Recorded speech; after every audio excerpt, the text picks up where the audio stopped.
edit it so this part's out. Okay. Today I'm here with Ellie Davis. She's part of the Marist Women's Cross Country Track and Field team. Ellie, thank you for being here with me. Thank you for having me. So you used to be on the soccer team, so we can start with that. So tell me about your soccer recruiting experience with former head coach Gene Smith. So when were you recruited? All of that.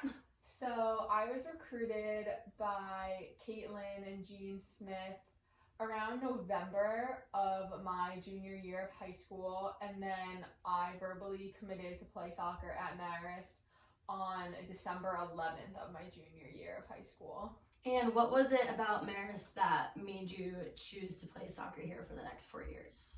Well, I had honestly never really heard of Marist, even though I'm from New York, and I always actually thought that it was religiously affiliated, so I didn't think I would really fit in here because I am Jewish, but turns out it's not. And so once they reached out to me after seeing me play, I just did some research on it, and size-wise, I thought it'd be a really good size and fit for me. Same thing academically, and then I came and I toured the campus, and I really loved it. And after that, I really just had my sights set on Marist. And how was your overnight when you came to visit Marist? How were the girls? How did they treat you? Things of that nature. Well, the girls were great. I loved everyone. The team environment seemed great.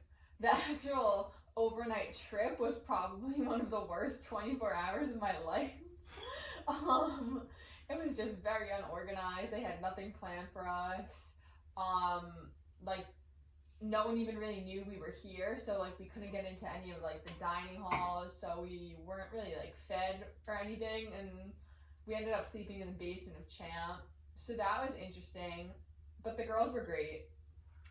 So the team culture seems like it was good for your overnight, and how did that kind of play into when you were actually a part of the team?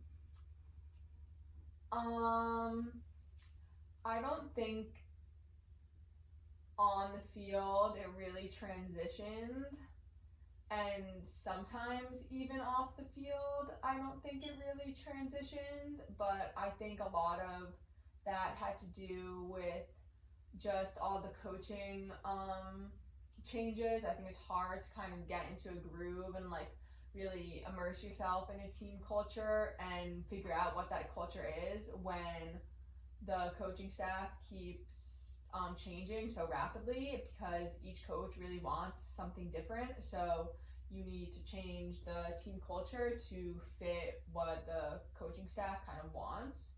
So I think that was pretty difficult. Before you made the decision to leave the soccer team and go onto the track and cross country team, do you think your decision would have been changed if there was more of a consistent coaching staff?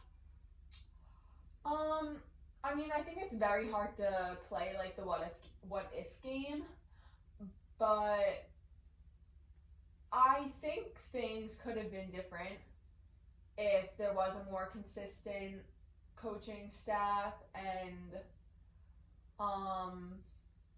everything just played out a lot more smoothly, I guess, in terms of what was happening in my own life and what was happening athletic wise here at Marist.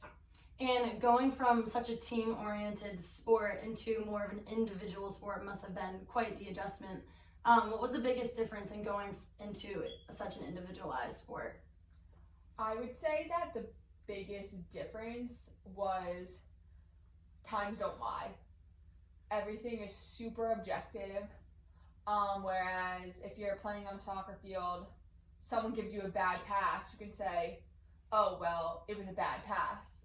The other person can say, oh, well, you should have got it. Everything is very subjective. A coach can be like, oh, well, I think X, Y, and Z should be playing over ABC for these reasons. But in cross country and track, if you're faster, you're faster. If you're 1 second faster, you are 1 second faster. And sometimes, or a lot of times, that is the difference between first place and second place, or top 7 and top 8 and getting to run with the top group. So it's a lot more objective. And there's definitely no hiding behind any players because it's such an individual sport. Thank you so much for talking with me, and thanks for taking time out of your day for chatting with me about this. Of course. Thank you so much for having me.